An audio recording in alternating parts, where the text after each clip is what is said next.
podcast de celles et ceux qui ont une histoire de vie à raconter, qu'ils l'aient déjà écrite, qu'ils aient envie de l'écrire ou qu'ils en rêvent secrètement.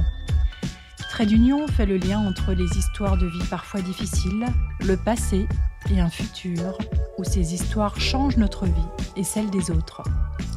Trait d'Union est fait pour partager, inspirer, transmettre et enseigner, car je crois que nos histoires de vie sont toutes sacrées et que nous avons tous à apprendre les uns des autres. Aujourd'hui, j'ai la joie d'accueillir Sylvie Saorin, qui est hypnothérapeute à Uzès. J'ai eu la chance de la rencontrer il y a quelques mois lors d'une formation à Paris.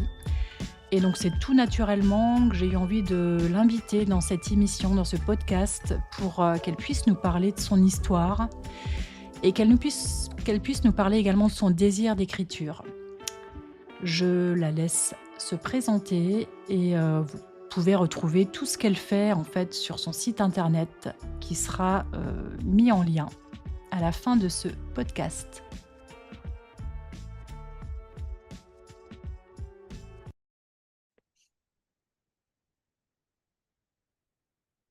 Sylvie, bonjour. Donc aujourd'hui, j'ai beaucoup de joie à t'accueillir.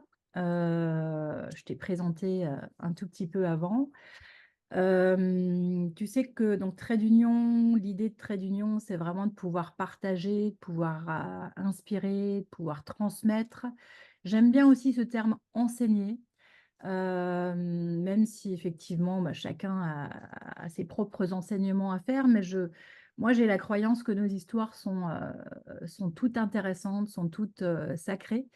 Et donc, on a tous aussi à apprendre les uns des autres. Donc, écoute, on s'est rencontrés on se tutoie, hein, bien évidemment, on s'est rencontrés il y a quelques mois lors d'une formation à Paris, euh, avec un échange très rapide finalement, et puis une connexion assez rapide entre nous. J'aimerais que tu puisses commencer à juste te présenter, puis à me dire un petit peu et à nous dire d'où tu viens, qui tu es, et peut-être aussi un petit peu quel est ton parcours. Alors, je m'appelle Sylvie Saorin, j'ai 55 ans, j'ai deux enfants. Alors, un enfant enfin, je suis maman et mamie. Donc, j'ai un enfant sur Terre qui a 34 ans et j'ai un enfant dans les étoiles qui aujourd'hui aurait 31 ans. Voilà, j'ai deux petites filles. Je suis hypnothérapeute sur Uzès depuis un peu plus de 4 ans maintenant. Et suite au décès de mon fils, ça a été un déclic en fait de tout bâcler parce que j'étais en milieu hospitalier. Je travaillais en milieu hospitalier, donc pharmacie, et ça a été un déclic pour moi de tout laisser tomber et de faire vraiment ce que je voulais. Parce que l'hypnose m'a toujours interpellée suite à une dépression postpartum à ma première grossesse. J'ai pas voulu prendre de médicaments. J'ai été très, très bien écoutée par un médecin qui m'a envoyée vers un psychiatre qui faisait de l'hypnose sur Avignon. Et cette personne, en une séance, en fait, ça m'intrigue encore toujours à l'heure actuelle parce que je ne sais pas ce que je lui ai raconté, je ne sais pas ce qu'il m'a raconté, je ne sais pas ce qui s'est passé en séance d'hypnose. En tout cas, ce qui est sûr, c'est que je suis sortie de là au bout d'une séance et il n'y avait plus de dépression, il n'y avait plus de crise d'angoisse, il y avait plus de crise de spasmophilie. Ça, Donc, ça- Ça date de quand, Sylvie, si on date? mon premier accouchement a été en 1990, donc 90-91. Et de là, j'ai fait des recherches, j'ai lu pas mal de livres sur l'hypnose. Et puis donc, au décès de mon fils, quand ça nous est tombé dessus, si toi, tu ne fais pas la démarche d'aller consulter quelqu'un, il n'y a personne qui vient frapper à ta porte en te disant je vais t'aider. Donc voilà, un Donc, matin, voilà, à ce j'ai dit moment-là, l'hypnose revient à toi. voilà. Et Donc alors que pendant pas mal d'années, du coup, tu avais laissé ça de côté, tu avais laissé cet outil-là de côté, ou tu as fait d'autres séances entre, non, disons. non, j'ai plus du tout fait de séance. Ça a été la seule séance. Et non, non, je me documentais. Enfin, chaque fois que je voyais le mot hypnose ou neurosciences, pouf, j'allais lire, j'allais regarder. Mais sans plus, tu vois. Ok, donc Et donc, en 90, on peut dire que le médecin, du coup, qui t'accompagne et qui te fait cette séance-là, on peut dire que c'était un peu un pionnier, un précurseur. j'ai recherché, du fait, là, en 2019, j'ai recherché cette personne et c'est le professeur Espinoza. Je ne pense plus qu'il exerce sur Avignon, mais si tu regardes sur YouTube ou sur Google, il y a pas mal Tout à fait, je connais le d'articles nom. et de détails sur Ouais, lui. Voilà. d'accord. Et Ok, je ne donc, savais pas du tout non plus que c'était qu'on m'avait envoyé vers ce compte, quoi. Voilà. donc, donc il y a ce déclic à ce moment-là Ouais. et tu te retournes. Qu'est-ce qui, à un moment donné, comment ça se passe? Est-ce que tu peux m'expliquer un petit peu le processus? Qu'est-ce qui, à un moment donné, se passe en toi quand, effectivement, il y a Alors, comment ça se passe? J'allais, ben, déjà, c'était assez compliqué. C'était assez compliqué à l'hôpital à ce moment-là. Bon, ça, je rentrerai pas dans les détails parce que c'est encore un autre parcours, mais enfin, j'allais travailler à un moment donné avec plus d'envie, avec la boule au ventre. Enfin, c'était devenu vraiment un boulot alimentaire. Je ne voyais pas du tout, enfin, je ne voyais pas du tout, c'était pas du tout un travail qui m'animait parce que de toute façon, mais maintenant, faut le dire, hein, on est dirigé par des tableaux Excel, tu n'as plus de moyens dans les hôpitaux. Donc, on faisait de l'abattage, on faisait de la quantité, pas de la qualité. Et moi, je ne me retrouvais pas là-dedans. Le soir, je me faisais ma journée en disant, oh, mais pourquoi tu n'as pas fait ça? Et il aurait fallu faire ça, ça, ça, ça et ça. Donc, ça ne me convenait plus. Enfin, ça ne me convenait plus du tout. Et je cherchais, je dis, mais qu'est-ce que tu vas bien faire? En fait, je trouvais que j'étais incapable de faire quelque chose, en fait. J'avais vraiment cerveau vide. Et puis, j'ai regardé une émission et de nouveau, je crois que c'était une émission, c'est à vous, c'est un truc comme ça. Ouais, il me semble que c'était ça. Et je retombe de nouveau sur ce mot hypnose. Et puis là, je dis à mon mari, mais je dis, mais c'est ça en fait que je veux faire. Je vais m'inscrire à une formation. Donc, j'ai cherché. Je voulais pas non plus aller très très loin. Donc, j'ai trouvé un centre de formation sur Montpellier. Et j'ai commencé mon cursus où j'ai fait tout mon cursus programmation neurolinguistique, puis technicien Pratt et maître Pratt en hypnose. Et puis ben, après, je me suis spécialisée avec Evelyne Josse pour le deuil parce que ben, moi, ce que je voulais, c'était partir justement sur le deuil, voir ce que ça allait faire. Et mon but aussi, c'était petit à petit, ben, tiens, est-ce que je voudrais pas ouvrir un cabinet et aider et venir en aide aux personnes justement qui ont perdu un enfant comme moi? Parce que moi, une fois qu'on est allé constater, qu'on est allé voir le corps, qui est parti justement en médico-légal pour une autopsie, puisque c'est arrivé sur la voie publique, on est rentré à la maison, et puis tu es là, tu sais pas quoi faire, quoi. Voilà, tu es livré à toi-même.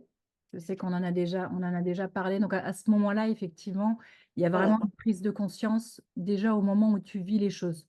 Voilà, il y a ça parce que quand c'est arrivé, j'ai fêté mes 50 ans. Mm. Quand on est venu m'annoncer que mon fils était décédé, j'avais une coupe de champagne à la main. Et mon fils, justement, devait revenir. Mais bon, comme c'était encore bonne heure en début de soirée, je ne m'inquiétais pas. Et quand on est venu nous annoncer ça, mon mari s'est écroulé par terre. Ma mère, qui avait 90 ans, était là aussi. Mon beau-frère, ma belle-sœur. Et en une fraction de seconde, enfin, ça a tellement été vite que je me suis dit, mais toi, non, toi, tu peux pas t'écrouler, puisque tout le monde se met à terre, tout le monde crie, tout le monde hurle. Tu n'as pas le droit, tu ne peux pas. Donc, tu entends encore cette voix en toi qui était présente à l'époque, qui dit, Ouais, toi, il faut que tu restes là. ouais, ouais. Donc, ben, tu t'attrapes un peu comme un tsunami. Enfin, en plus, il y a cette image qui me vient, enfin, cette parole d'un papa qui me vient 2 mois avant, où il y avait eu ce tsunami en Thaïlande et où je crois que c'était un Danois ou un Suédois qui était parti avec tous ses enfants et sa femme. Et dans le tsunami, ben, il s'est retrouvé tout seul. Il a perdu femme et enfant. Je crois qu'il lui en reste qu'un dans le lot d'enfants. Et Et donc, ben, c'est comme un tsunami, en fait. Tu t'accroches au morceau de bois qui arrive et tu essayes d'avoir la tête en dessous de l'eau et voilà. Donc, et ça a été justement, oui, ce truc de me dire, ben, il faut que tu tiennes la barre, tu n'as pas le droit de t'écrouler parce que ben, tous, enfin, ils sont tous là en train de s'écrouler et tu peux pas, quoi. OK. Voilà. Quand, quand ça se passe, tu as déjà démarré ta formation en hypnose? Pas du tout. Pas Il du est tout. décédé 23 mars 2019. J'ai démarré ma formation en septembre ou octobre 2010, septembre 2019. Donc quelques mois après Il y ou, a eu, il y a eu 6 mois. Ouais. OK. Durant ces 6 mois, hem, est-ce que tu as ressenti le besoin de commencer à parler de ça, de te faire accompagner? Comment se passent ces 6 mois jusqu'au moment où du coup, heu Alors, tu pendant te ces dis, six, tu envoies tout balader? pendant ces 6 mois, alors on a été très, très épaulés. Mmh. On a eu énormément de monde, hein, enfin voilà, qui était à la maison. On a repris le travail il est décédé 23 mars, on l'a enterré le 29 mars et le 1er avril, on reprenait tous le travail. Parce qu'il faut savoir que mon fils aîné, donc son frère, le frère aîné, se mariait 4 mois après. Donc comme, ça faisait 2 ans qu'il préparait le mariage et que Jordi attendait le mariage de son frère comme le messie, donc beh, on a maintenu le truc, heu et je pense que ça a été le leitmotiv pour se dire: «Beh, on s'écroule pas, on avance». Voilà. Il y Parce avait qu'il un y autre avait événement qui était il y là, avait un but, familial. il y avait ce mariage, donc voilà. Donc on a tenu bon. Alors moi, je te connais un petit peu aussi maintenant. Tu as cette énergie effectivement de personnes qui avancent, de guerrières, ça se voit, ça s'entend, ça se reconnaît aussi dans tes écrits. Cette énergie, est-ce que tu penses que c'est vraiment une énergie qui t'a aussi portée, qui a été, vraiment, importante dans ton chemin de résilience, dans ton chemin de de de Ouais, guérison? oui, parce que je suis enfin 2-3 jours après, j'ai regardé mon fils et mon mari et j'ai dit: «On n'a pas le droit de se plaindre» et là, ils m'ont regardée avec des yeux écarquillés en me disant: «Mais tu es folle, qu'est-ce qui t'arrive?» Je dis: «Non, on n'a pas le droit de se plaindre parce qu'on ne sera pas les premiers à avoir perdu un enfant, on ne sera pas les derniers» et je dis: «Même si j'ai perdu la chair de ma chair, un enfant, alors qui est inconcevable dans le cursus de la vie, puisque tu perds d'abord tes parents avant de perdre un enfant». Enfin, j'ai dit à mon fils quand il m'a dit ça: «Mais maman, tu es folle, tu perds tu dévises complètement». Je lui dis: «Non», parce que je revenais toujours avec ce papa qui avait perdu femme et enfant en Thaïlande, dans ce tsunami et j'ai dit: «Moi, il me reste encore toi». J'ai pas tout perdu encore. Donc il faut avancer. De toute façon, quand tu perds un enfant, je dirais, tu as pas 36 solutions. Ou tu te mets en mode fœtus dans le divan et puis, tu t'alimentes plus, tu bois plus et tu attends que la mort vienne te chercher ou alors tu vas te foutre, dans le haut d'un pont ou, t'éclater contre des rochers. Enfin moi je sais pas, enfin il y a plein de sortes, enfin tu sais très bien Ouais, qu'on peut se suicider sur bien sûr. voilà. Il y a ça ou ben, tu avances. Certes, tu prends perpète parce que, beh, encore samedi, lors d'un mariage, beh, je parlais avec un papa et j'ai dit: «Beh, on prend perpète, mais c'est comme ça, il faut avancer» et il m'a dit: «Oui, c'est ça, on prend perpète». Donc tu avances, voilà et puis tu avances aussi pour, l'autre enfant qui reste parce que, beh, il n'a pas demandé lui ça. Personne n'a demandé ça. Pardon, je suis désolée Mmh. et donc tu avances. Mmh. Tu enfin, je dirais, tu pas trop le choix, en fait. C'est comme ça, Et ce que comme ça. j'en ce que j'entends aussi du coup, c'est juste beau, hein. Les émotions, elles sont là pour à un moment donné, tu parlais de ce tsunami, tout à l'heure, je crois qu'on est des êtres, on est des êtres d'émotion, des êtres humains et le fait de pouvoir partager aussi, une émotion, que ce soit effectivement la tristesse, que ce soit une colère, ça nous rend profondément, ça nous connecte vraiment à notre humanité. Donc, écoute, merci de la partager. Ce que j'entends aussi dans ce que tu me dis, c'est que finalement, c'est une autre histoire. Donc, ce fait divers de ce tsunami en Thaïlande qui, a quelque part aussi, toi, t'inspire et te donne finalement la force de te dire, OK, là, j'ai le choix. C'est clair que c'est inconcevable, c'est pas dans l'ordre des choses, c'est ce qu'on entend souvent dire. On entend souvent Ouais, dire aussi que perdre un enfant, c'est ce qui est le plus difficile. Et malgré tout, c'est une autre histoire qui, à quelque part, permet aussi de voilà, te redonner de l'énergie et puis te dire, probablement qu'il y a plein de choses qui se passent dans ta tête à ce moment-là, mais te dire aussi, bah, j'ai un autre enfant, j'ai des gens autour de moi, j'ai des gens qui me soutiennent également et qui te permettent comme ça de passer sur cette vague et puis d'avancer. ouais, c'est ça. Et puis tu te dis que tu vis pour 2 en fait.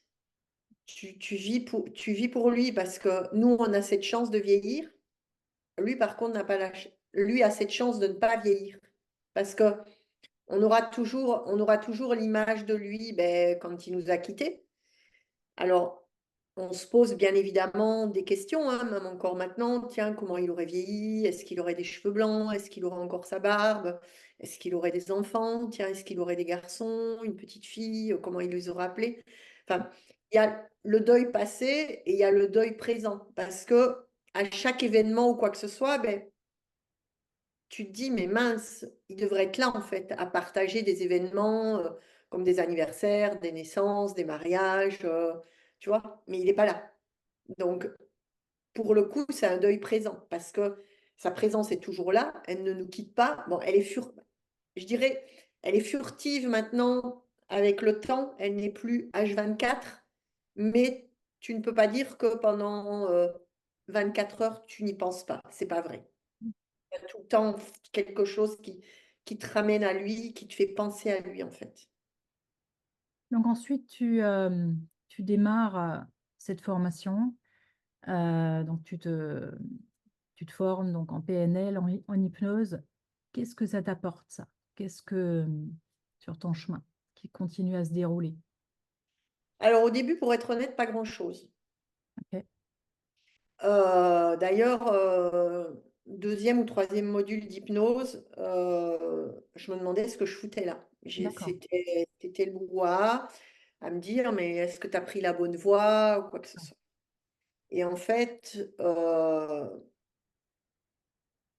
enfin, la formation en elle-même ne me convenait pas. Je dis pas qu'elle n'était pas bien, hein, mais à moi personnellement, elle ne me convenait pas parce que je n'ai jamais été scolaire.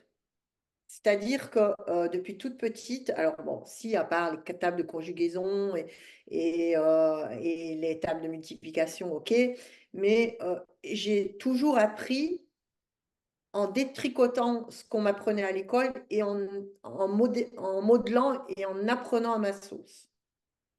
Donc, si tu veux, après avoir eu toutes mes certifications qu'il fallait donc pour m'installer, j'ai tout repris de A à Z avec des formateurs que je suis allée chercher à gauche et à droite, où j'ai pris des avis, où voilà, j'ai pris Laurent Bertin, Jordan Véro, Evelyne Joss, Antoine Garnier, qui j'ai pris Philippe Miras. Enfin, j'ai été vraiment tapée là où il y avait une part de moi où je me reconnaissais dans ce qu'ils enseignaient. Est-ce que tu arrives à définir cette part de toi, justement? Tu dis, bon, bah, la formation, je ne dis pas qu'elle n'était pas bien, mais moi, ça ne me convenait pas. Et donc, du coup, qu'est-ce qui résonnait? On dit souvent qu'après, bah, on va vers des gens qui finalement ont à quelque part quelque chose qui est en nous également et qui vibre en nous. Qu'est-ce qui vibre chez Evelyne Joss, Laurent Bertin, Jordan Véro, tout ça? Qu'est-ce qui, quelque part, t'attire chez eux? Et qu'est-ce qui fait qu'avec eux, L'authenticité, l'authenticité, la simplicité. authenticité, simplicité, Voilà, d'accord. Ok. authenticité, simplicité et tu sais, hein, que ça soit Jordan ou Laurent Bertin, c'est voilà, c'est cash. Est-ce Et je qu'on Ouais, Voilà, et je me retrouve là-dedans, parce que, moi, comme je dis, j'ai 3 langages, franchise, sincérité et honnêteté. Voilà, enfin, d'ailleurs, enfin, avant, je prenais ça pour un défaut, d'être franche, de dire ce que je pensais. Et combien de fois, ben, je me la fermais parce que je me disais: «Mais on va encore te traiter d'associable ou toi, tu es pas normal ou tu ne t'aimes pas ou tu n'aimes personne ou gna gna gna», quoi que ce soit. Et maintenant, je m'aperçois, beh, que, je suis alignée avec cette franchise. c'est Ça te plaît, exactement. ça te plaît pas, ça te plaît pas. Quand Point. tu me disais authenticité, simplicité, tout à l'heure, j'avais envie de te dire, est-ce que c'est pas l'alignement également, à quelque Voilà, c'est part, ça. qui à C'est quelque la part te plaisait chez ces gens-là? À quelque part, ouais, bah, effectivement, bah, je crois, c'est vraiment ma croyance aussi. Je pense que, l'alignement, alors c'est quelque chose de bien évidemment difficile à enfin, je crois que ça arrive pas, du jour au lendemain, ça, même si à quelque part il y a voilà, on aspire tous à ça, mais je crois que surtout aussi que c'est quelque chose qui se voit, qui se sent, quand bien même, bah, la personne, elle peut être très différente de toi, mais à partir du moment où elle est alignée avec, vraiment ce qu'elle pense, que ses croyances, même si là aussi, hein, bien évidemment, chacun peut avoir des heureusement, chacun a des croyances et une vision de la vie différente, mais je crois que c'est quelque chose qui se sent donc oui, je comprends tout à fait quand tu me dis qu'à un moment donné, tu as eu envie d'aller chercher, ce truc-là qui finalement était déjà en toi aussi et ouais. tu avais envie d'aller expérimenter et puis d'aller, J'ai toujours fonctionné à l'intuition. Heu, je sais pas, qu'est-ce que enfin, c'est pour toi quand je l'intuition? quand je sens que, non, enfin, d'entrée, si on me dit: «Beh, tiens, on va là», et que j'arrive et que l'endroit enfin, alors, je ne sais pas si on peut parler d'énergie ou quoi que ce soit, Mmh. mais si je ressens que non, c'est pas ça, ben non, j'y vais pas. Et maintenant, ben, j'ai plus de honte non plus à dire non. Voilà. Alors C'est mmh, qu'avant, beh, si tu veux, ne pas froisser, ne pas vexer, je disais: «Beh, oui, oui, oui, oui». Sauf OK que, beh, j'y allais à contre-courant, en fait. et Donc puis maintenant à voilà, quelque part ça pèse quand voilà. effectivement on dit, savoir apprendre à dire non, apprendre à se respecter, apprendre à aller suivre, je dis souvent: «Aller suivre le petit truc là», tu dis: «Je ressens que c'est Ouais, dans le corps», hein. voilà. Moi, pour mon propre chemin, j'ai beaucoup dû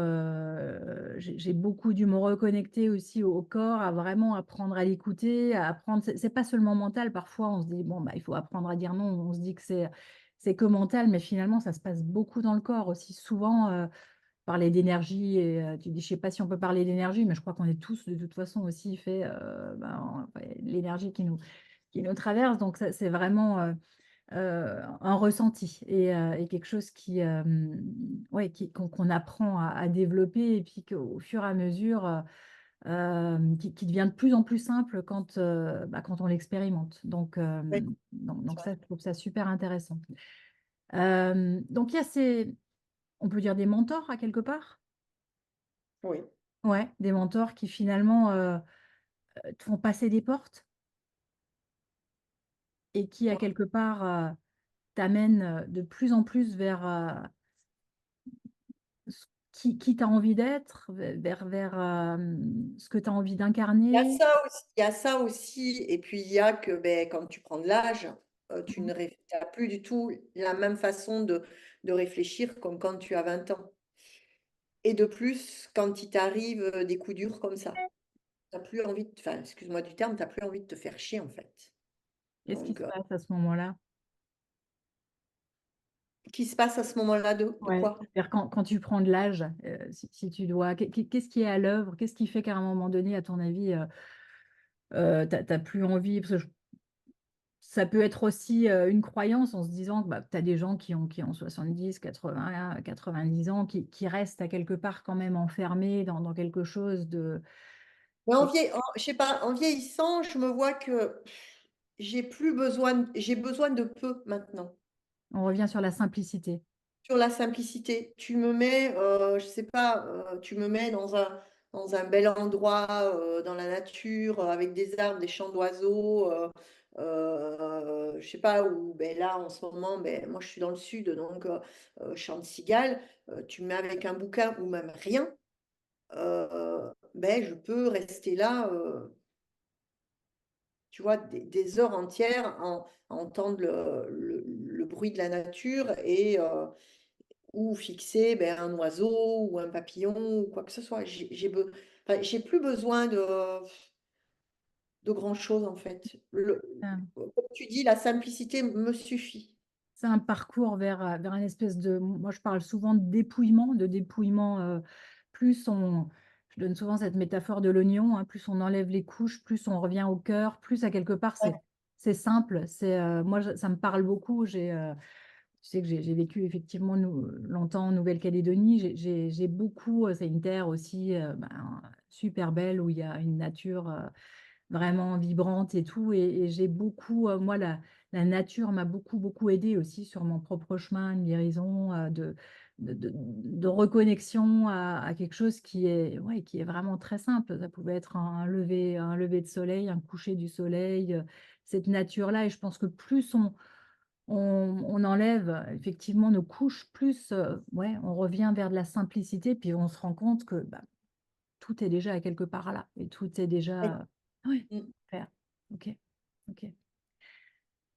On va parler, tu sais que ce podcast Trait d'Union est aussi en lien. Moi j'ai voulu effectivement donc pouvoir parler aussi d'écriture, parce que c'est quelque chose qui m'a beaucoup, moi, accompagnée, qui m'a beaucoup aidée sur mon propre chemin. Alors moi, j'écris depuis longtemps. J'ai écrit certaines périodes, c'était plus, j'écrivais des poèmes, tu vois. Ensuite, c'était plus des journaux intimes.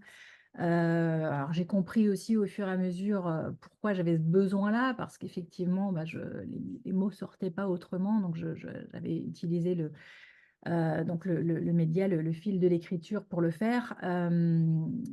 J'ai pris conscience aussi, là, j'ai appris il y a quelques semaines que la reine Victoria, qui était bon, quand même assez austère, je ne l'ai pas connue personnellement, mais je veux dire, quand on voit un peu sa vie, avait écrit toute sa vie dans des journaux intimes. Je crois qu'elle a commencé à l'adolescence et elle a écrit jusqu'à sa mort, donc jusqu'à 90 ans, je ne sais plus quel âge elle avait.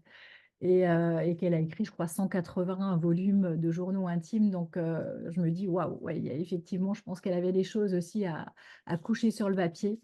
Et donc, je sais que toi aussi, tu as ce projet à quelque part d'écrire. Est-ce que tu peux nous en parler un petit peu? Et quel a été, toi, ton rapport avec les mots, ton rapport avec l'écriture jusqu'à aujourd'hui? Est-ce que tu écris? Est-ce que tu as...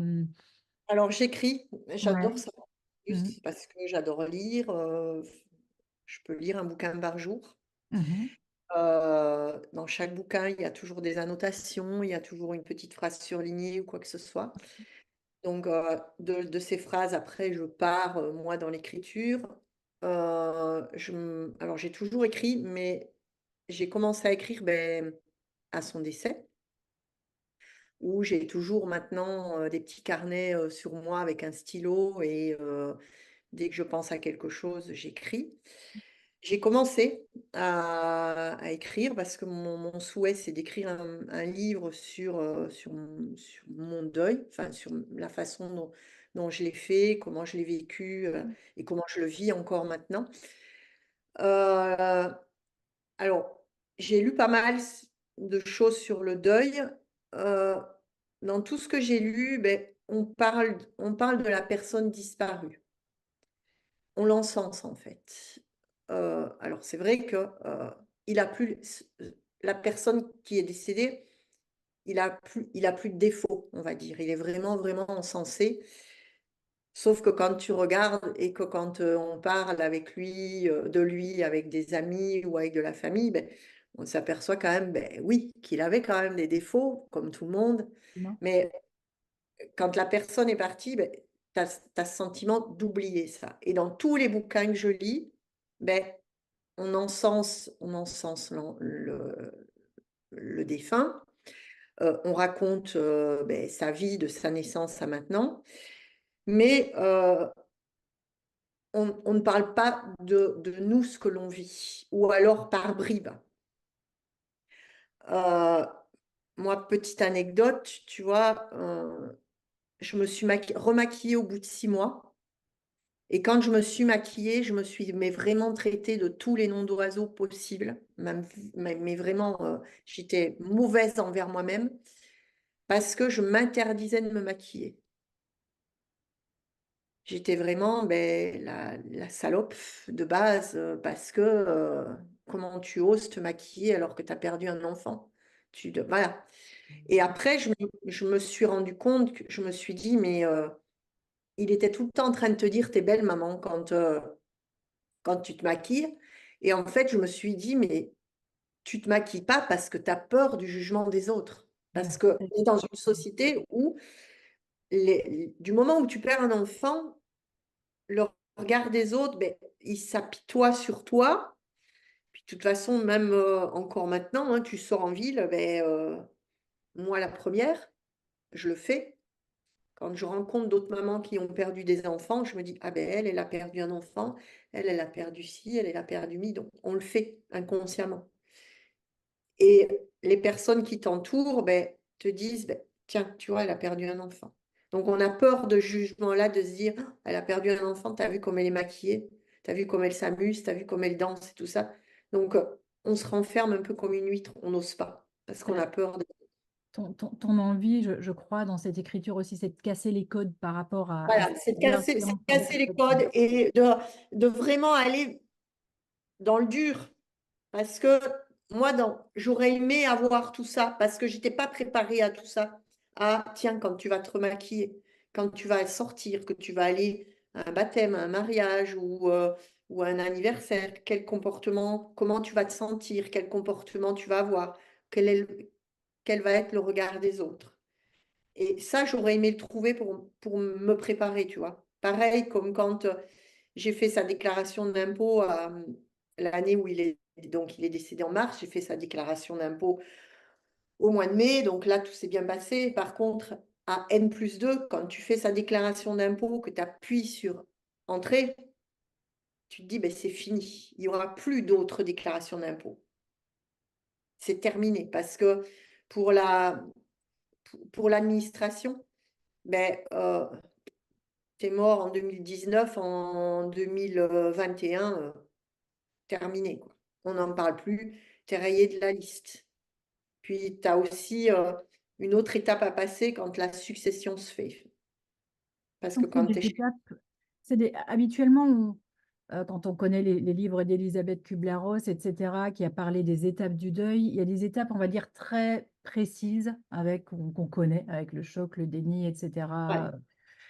Toi, quelque part, tu as envie, si je comprends bien, tu as envie d'aller vraiment dans la profondeur de chaque étape. Qu'est-ce qui se passe à un moment donné Dans quand la tu... profondeur de chaque étape, et puis au plus aussi de se dire que, attention, avec ce que ça soit Elisabeth Kleber-Ross ou que ça soit Christophe Fauré ou d'autres bouquins, attention, on n'est pas, enfin, certaines personnes, moi, que j'ai en consultation, me disent, j'en suis à cette étape-là, donc je vais passer à l'autre étape. Oui, Non, niet. Moi, je suis passée ben, j'ai eu le choc quand on est venu m'annoncer que mon enfant était décédé. J'ai pris ce choc comme un coup de massue entre les deux yeux, là. Et puis après, j'étais en pilotage automatique et j'ai dit, ben, c'est comme ça que tu dois accepter d'entrer. J'ai fait le saut de l'ange. Par contre, il y a un risque quand tu fais le saut de l'ange, c'est que ça peut avoir un effet boomerang, tu peux revenir dès le début et voilà. bien évidemment. Voilà. Mais en fait, ben, c'est Laurent qui m'avait dit ça, attention au saut de l'ange.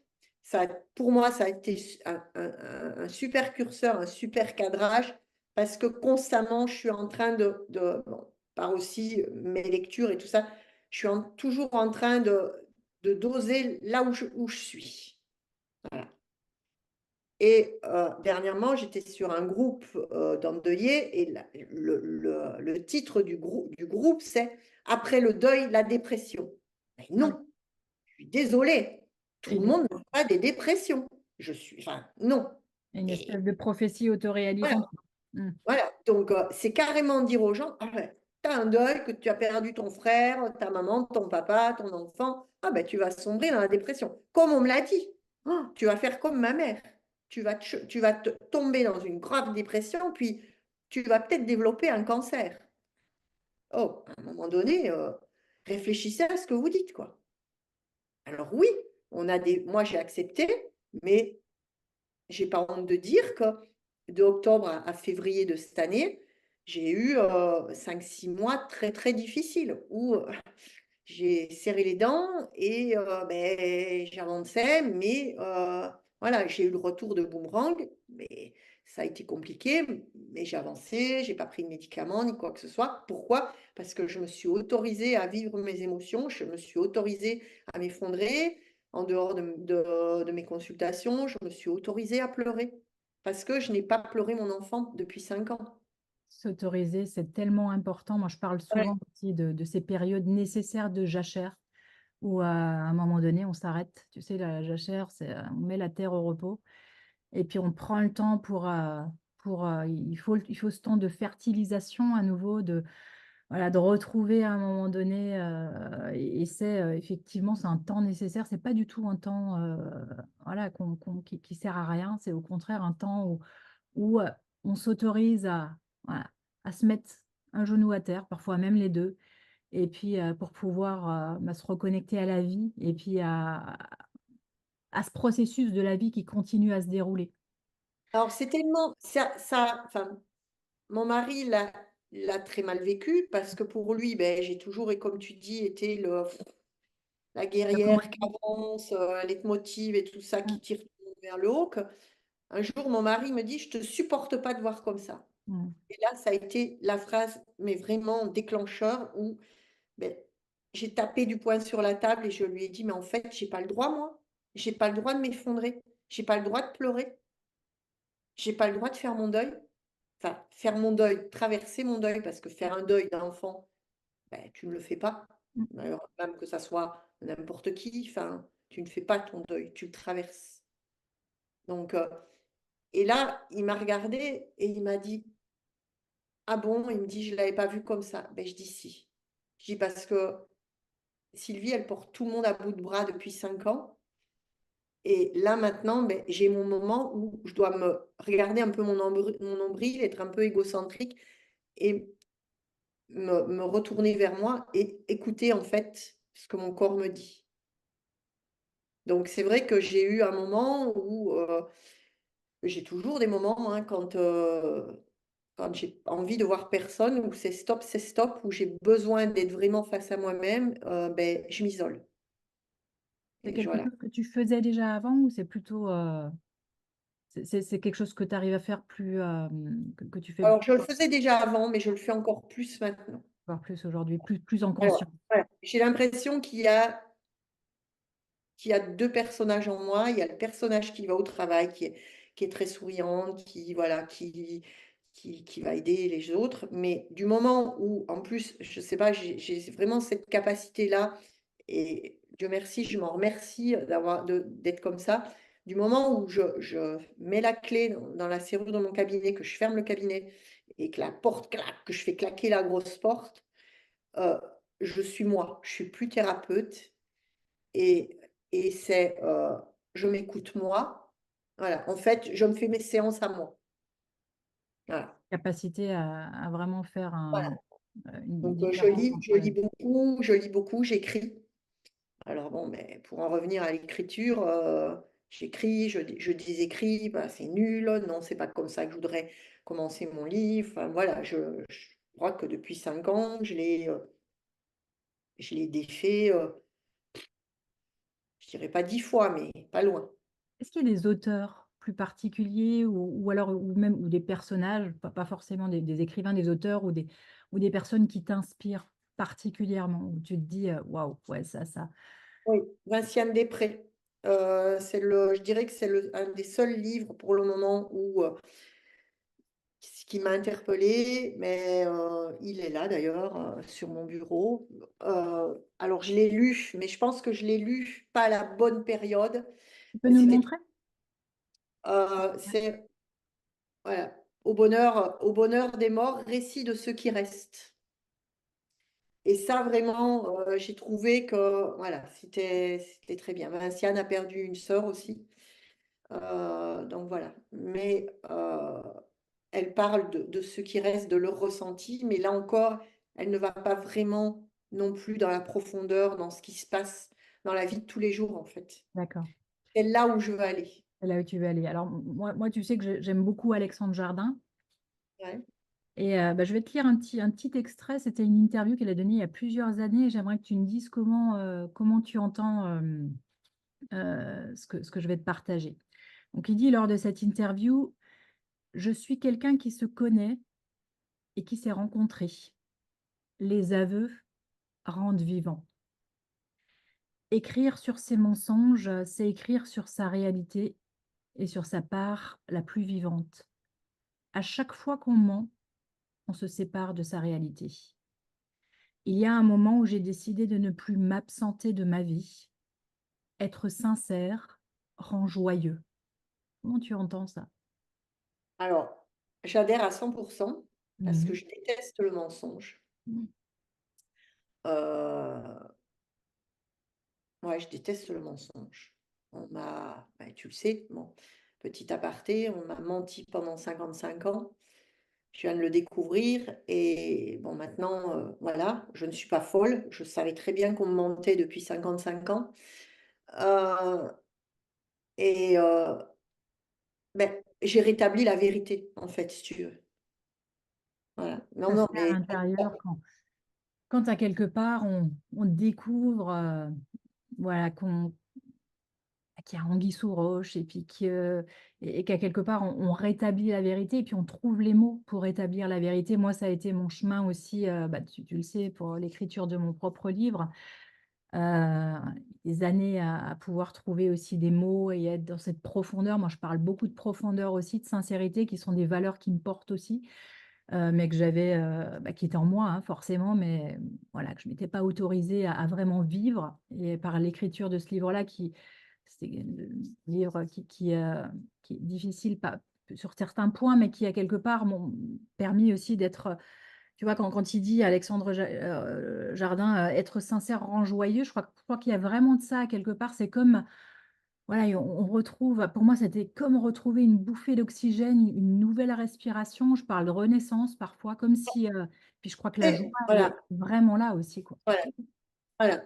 Quand tu dis dire la vérité, ça rend heureux, ça me fait de suite penser à deux clients. Depuis que j'exerce, j'ai deux clients qui ont osé, qui ont osé m'envoyer des textos en me disant que ma méthode de travail ne leur convenait pas. Mais tu peux pas savoir comme ça m'a rendue heureuse. Qu'est-ce qui t'a rendu Alors que heureuse? d'autres vont dire, mais qu'ils osent en fait dire la vérité. Ouais. Enfin, je préfère, mais mais 1000 fois mieux qu'on me dise, mais vous faites chier, ou On peut pas merde, plaire à tout, on ou peut pas non. plaire à tout le monde. Voilà. Voilà. Moi, ça me convient très bien. Je sais que ma façon de travailler, ma façon d'accompagner ne peut pas plaire à tout le monde. Mais voilà, mais ça me pose pas de problème. Mais quand j'ai reçu ces deux textos en disant je ne donnerai pas suite à votre accompagnement parce que votre méthode, enfin, votre façon d'accompagner ne me convient pas, mais je les ai remerciés. Et d'ailleurs, ils m'ont répondu parce qu'ils ont été mais vraiment estomaqués que T'attendais je les peut-être pas à ça. félicite en fait. Ouais. Voilà, ils ne s'attendaient pas du tout à ça. Et moi, je leur ai dit, mais merci, merci en fait d'avoir été honnête envers vous-même et de vous être écouté. Et d'ailleurs, ces deux personnes-là à qui j'ai dit ça, ben, tu vois, bizarrement, m'envoient du monde. Alors que avec eux, ça n'a pas matché. Enfin, ma façon de les accompagner ne leur convenait pas. On se voit en ville, euh, on se dit bonjour, enfin, tu vois. Mais il n'y a pas de souci. Je crois que Et de ça, plus en mais plus, j'adhère à ça. de toute façon, plus on libère, plus à quelque part, on revient au cœur. Moi, ma page précédente s'appelait Vivre sa vraie nature. Tu vois, à quelque part, plus on revient au cœur de qui on est, de vraiment ce qui vibre. plus quelque part, bon, on dit, les gens parfois qui disent, mais voilà, on perd des relations, on perd des contacts, mais pour moi, ça paraît juste logique. Je veux dire, je suis pas la même aujourd'hui qu'il y a 10 ans, qu'il y a 20 ans, il y a 5 ans même. Donc, je veux Oui, dire, oui, tout ça est vraiment naturel dans l'ordre des choses. Et puis, plus on revient à cet alignement du départ, plus à quelque part, on a voilà, retrouvé cette respiration. Moins on est dans les peurs aussi du jugement de l'autre, de devoir être effectivement euh, celui ou celle que les autres attendent de nous, hein. Moi, j'ai été longtemps aussi enfermée dans des moules et dans une certaine image de moi et que j'avais, voilà, c'est moi qui renvoyais cette image-là parce que j'étais pas allée creuser aussi. Plus, effectivement, j'étais dans des relations aussi qui n'étaient pas forcément de cette profondeur-là. Je pense qu'un bon livre aussi, et puis entrer dans sa profondeur, ça permet vraiment de modifier au fur et à mesure les relations et puis d'être dans quelque chose de plus en plus juste, quoi. ouais. Aujourd'hui, donc il y a ce désir d'écriture. Est-ce que tu as des routines qui sont là d'écriture? Est-ce que tu sais, parfois on dit que les auteurs ou les écrivains ont des routines d'écriture, des choses, voilà, très, on peut se dire, bon, bah voilà, on écrit juste dans des cahiers ou des mémos. J'ai quelqu'un qui m'a contacté très récemment et qui me dit, bah, ça fait 2 ans que j'écris des mémos, que j'écris sur mes ressentis, mais j'aurais envie je ressens l'appel de l'écriture, j'ai envie de laisser une trace. Bah, comment je peux faire, quoi? Et donc toi, aujourd'hui, est-ce que tu as des routines qui sont là, des habitudes d'écriture Alors, ou est-ce que je dirais que je dirais que j'ai pas de routine. ouais, Vraiment, quand je ressens, ben, pareil, quand je ressens ce truc, ben, il faut que tu écrives, je me mets devant mon ordinateur ou je prends, parce que j'aime bien, j'aime bien le rapport avec le papier. Donc, mais j'ai une écriture de gauchère merdique, parfois j'arrive pas à me relire. Donc, j'écris de moins en moins sur papier, mais j'aime quand même bien ça. Et quand je le fais, j'essaye de m'appliquer le mieux possible. Mais voilà, ça, je lâche tout ce qui me vient dans la tête et je peux te faire 2, 3 pages en même pas 1 heure. ok, donc Tu vois? quelque part, c'est une espèce d'inspiration qui Voilà, arrive et puis voilà, ça c'est passe par la main et puis voilà. Maintenant, quand je pense à quelque chose ou tiens, il faudrait que je mette ça ou que j'arrive à glisser ça dans mon livre, cette idée-là ou quoi que ce soit, ben, maintenant on est quand même bien équipé, on a le téléphone et je crois que j'ai 700 ou 800 notes dans mon téléphone, tu vois, où, voilà, où je donc là aussi, à mets, quelque part, tu te sers de la technologie quelque part commencer à réfléchir à ton livre. ouais, Ok. ouais. J'ai une petite citation de Milton Erickson qui me trotte par la tête, mais je la retrouve plus en entier. Je crois qu'il disait quelque chose comme un objectif. Oui, il disait quelque chose comme un objectif sans date n'est qu'un rêve. Aujourd'hui, si je dois t'interroger sur un moment donné cet objectif que tu as d'écrire ce livre, euh, qu'est-ce qui te vient en termes de délai? Alors, le dernier podcast, enfin, le premier podcast que tu as fait m'a interpellée où elle a dit qu'elle avait écrit son bouquin en 4 mois, c'est ça? Ouais, 3 4 mois, très rapidement. Euh, Effectivement. Élodie 3-4 Leduc, ouais. voilà. Donc, j'aime bien me défier. Mhm. Maintenant, voilà, j'aime bien me défier, me challenger. Je sais que le jour où ça va me péter, c'est le cas de le dire. C'est les virages. D'ailleurs, voilà, je vais m'y mettre. D'ailleurs, enfin, là, tu vois ce qui me vient là maintenant tout de suite. Mon mari doit se faire en date, mon mari doit subir une opération bientôt, là, d'ici fin d'année. Donc, il va partir en centre de rééducation pendant un moment. Et ben, je pense que ça va être à ce moment-là. Parce que je ne vais pas me mettre encore des obligations. Ah, oh, parce qu'il serait là, il rigolerait parce que j'ai un top pour ça. Il faut que tous les jours, il y ait entrée, plat, dessert, presque et tout ça. Donc, comme il sera pas là, je n'aurai pas ça à faire. Donc, je vais me dégager du temps. Et puis moi, je sais qu'avec 3 fois rien, je peux manger équilibré et je vais pas passer des lustres à cuisiner. Donc, je pense que ça va être à ce moment-là où je vais commencer à envoyer, tu vois, où j'aurai même pas peur de me réveiller la nuit et à écrire. Quand tu penses à ce Maintenant, est-ce livre-là, que, ouais. Quand tu penses à ce livre est-ce que ça sera ce moment-là? qui est en train de germer, ouais, quelle est ton intention profonde? Quels sont les mots qui te viennent quand tu penses à ce livre? S'il y avait plusieurs mots là qui devaient arriver, quel est le cœur du bouquin? Qu'est-ce qui va sortir? Quels sont les mots qui sortent à ce moment-là? Quelle est ton Ben, intention? toujours authenticité, sincérité, voilà, je parlerai vraiment de mon vécu, de mes ressentis, sans chichi, sans aller faire des blablabla, des trucs vaporeux, ni quoi que ce soit. Je parlerai vraiment de la vie courante comme on le vit en fait. Parce que quand tu vis des choses comme ça, tu vas pas par quatre chemins. Moi, je le vois sur les groupes, là, encore aujourd'hui, je prends à peu près une demi-heure, trois quarts d'heure tous les jours à répondre à des posts qu'il y a sur des groupes de deuil. Mais voilà, c'est tous, voilà, tu vas pas dans le chichi, quoi. Donc Tu là parles du, aussi, tu parles du. ça fait plusieurs mois, même plusieurs années à quelque part où, où tu es engagé. Il y a cette idée d'engagement aussi, où tu es engagé Il y a dans ça, voilà.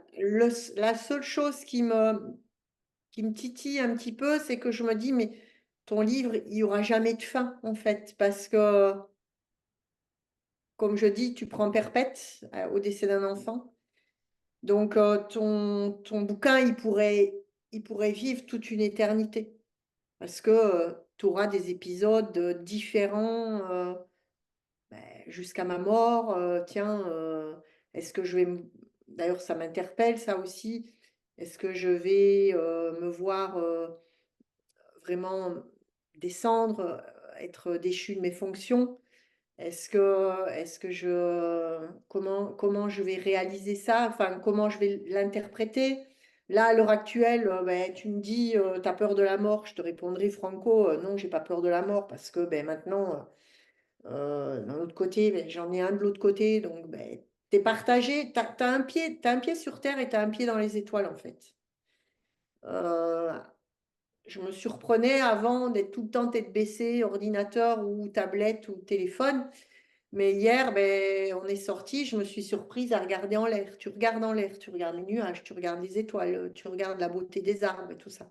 Donc on a cette ambivalence où on a un pied sur terre, où on est enfin, bien connecté avec ceux qui restent, et on a un autre pied qui est en l'air en fait. Donc avoir peur de la mort, maintenant je te dirais non.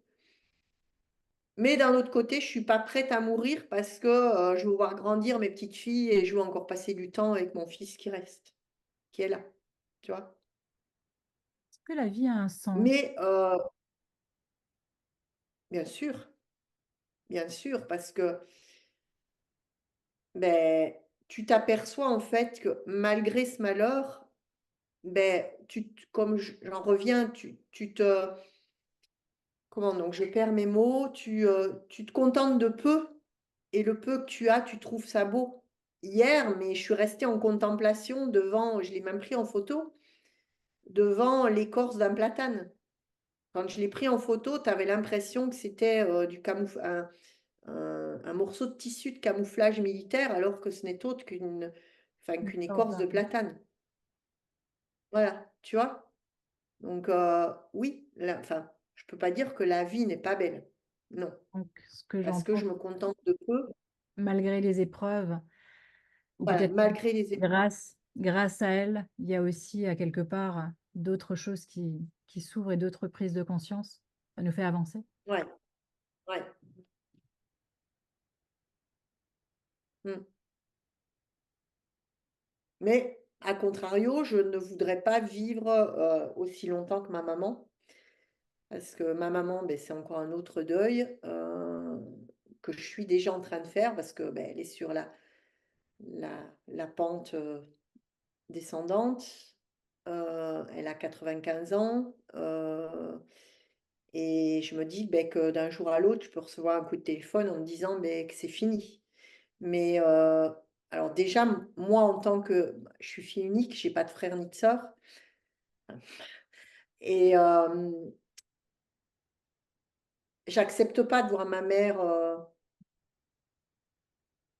être comme ça, en fait. Parce que je sais même pas si est-ce qu'on est-ce que mon fils voudrait me voir comme ça aussi? Perdre un peu la mémoire, ne pas se rappeler de ce que j'ai fait il y a 1 heure, «Qu'est-ce que tu as mangé à midi maman?» Je sais pas. La viande, sûrement des légumes, incapable de te le dire. Pour moi, c'est difficile de l'avoir comme ça. Parce que j'ai toujours l'image de ma mère aussi combative, battante, et d'un autre côté, j'ai pas envie qu'on me voit non plus comme ça. Et puis déjà, est-ce qu'il voudrait me voir comme ça? Quand tu repenses à ta Tu vie, vois? Donc Sylvie, ouais, et que tu regardes un peu en arrière toutes les étapes qu'elle a traversées, la petite Sylvie, la Sylvie ado, la Sylvie qui a fait tout ce chemin avec, ses prises de conscience, pardon, ces virages à 180 degrés parfois, ces événements super difficiles. Qu'est-ce que tu te dis et qu'est-ce que tu dis, qu'est-ce que tu penses de cette Sylvie effectivement qui a fait ses 55 premières années, qui a traversé ses 55 premières années, qui a découvert des choses, qui est en train de transmettre? beh, la vie n'est pas un long fleuve tranquille. Mmh. Elle te forge. À l'âge de 7 ans déjà, j'ai été percutée par une voiture et j'ai été dans le coma et j'ai fait une EMI. Voilà. Donc sauf que, beh, mère athée et père hyper catho, puis à 7 ans, tu sais pas ce que c'est une EMI. C'est seulement après, quand tu as des flashs, que tu te remémores, ce qui s'est passé et tout ça et puis que tu te dis: «Mais merde, j'ai vécu ça, en fait». Et donc quand encore maintenant, quand j'ai voulu en parler à ma mère en disant: «Mais tu te rappelles du chirurgien quand j'ai eu mon accident?» Parce que j'étais à vélo, «Quand j'ai eu mon accident de vélo, est-ce que tu te rappelles, du chirurgien qui m'a recousu?» Il avait, les cheveux, gominés avec un calot et il avait une balafre, qui partait du visage. Et ma mère, de suite, m'a répondu: «Qu'est-ce que tu racontes là? Tu peux pas le savoir puisque tu étais dans le coma». Mmh. Et là, je lui dis: «Beh si, je savais. Enfin, le couloir de l'hôpital était comme ça, comme ça, comme ça». Et ma mère qui te dit: «Mais espèce de folle, tu ne peux pas savoir. Tu étais dans le coma. Donc du Qu'est-ce coup, que tu fais?» aujourd'hui, avec tout ce qu'on sait aussi sur les EMI et tout ce qu'on on continue à apprendre sur, ce qui se passe, bah, quand, effectivement, il y a cette donc expérience de mort, imminente. Hem, du coup, qu'est-ce qui, avec cette connaissance qu'on a aujourd'hui aussi, moi je dis souvent que, je suis pas passéiste, je suis pas, là aussi, c'est super intéressant. Bien évidemment, il y a 40 ans, quand on racontait ce genre de choses, ben, les gens nous prenaient pour des hurluberlus. Aujourd'hui, on sait, on mesure, on fait des études sur ce qui est en train de se passer et aujourd'hui, avec cette connaissance qu'on a et cette expérience ces expériences de vie que tu as aussi, toi, finalement, qu'est-ce que tu te dis là? Tu me dis: «La vie n'est pas un long fleuve tranquille», et j'ai envie de dire et quoi? Qu'est-ce que tu aurais envie de rajouter,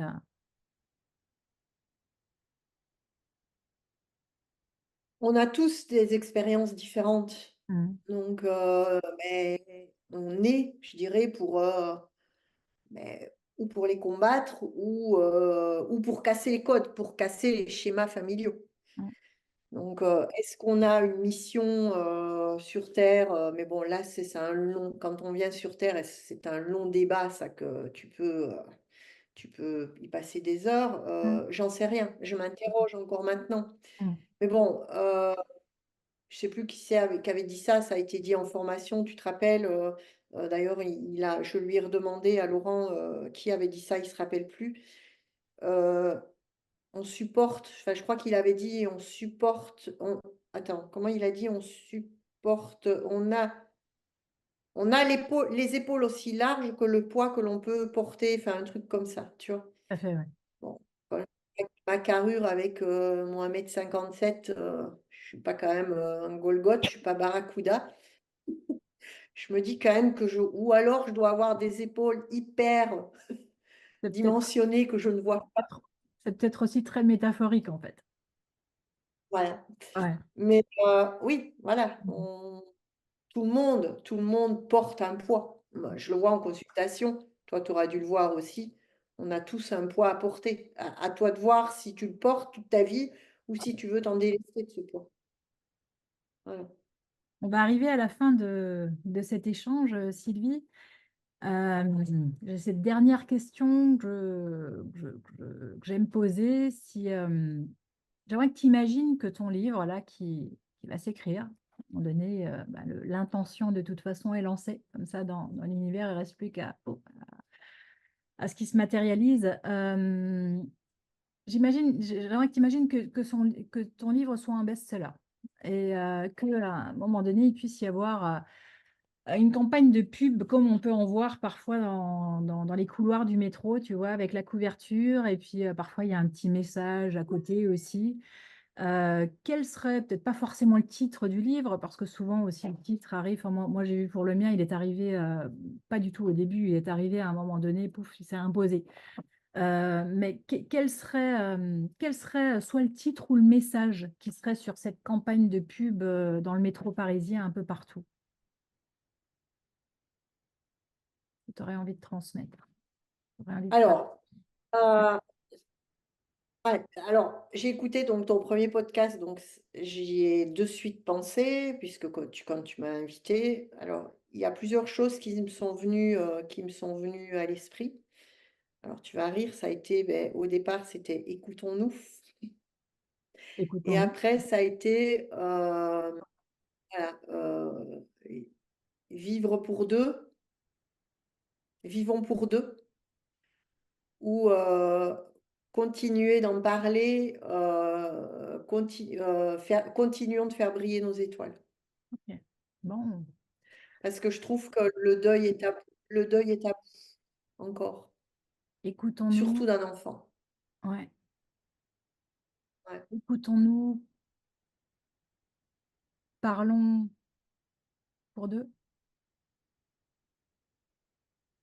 Et le Non, troisième. vivons pour deux. Vivons pour deux, pardon. Écoutons-nous. Et la Vivons troisième, et voilà, continuons à vivons faire pour briller. deux ou vivre, voilà, ou vivre pour deux. Et puis en parler, c'est continuer à faire briller nos étoiles.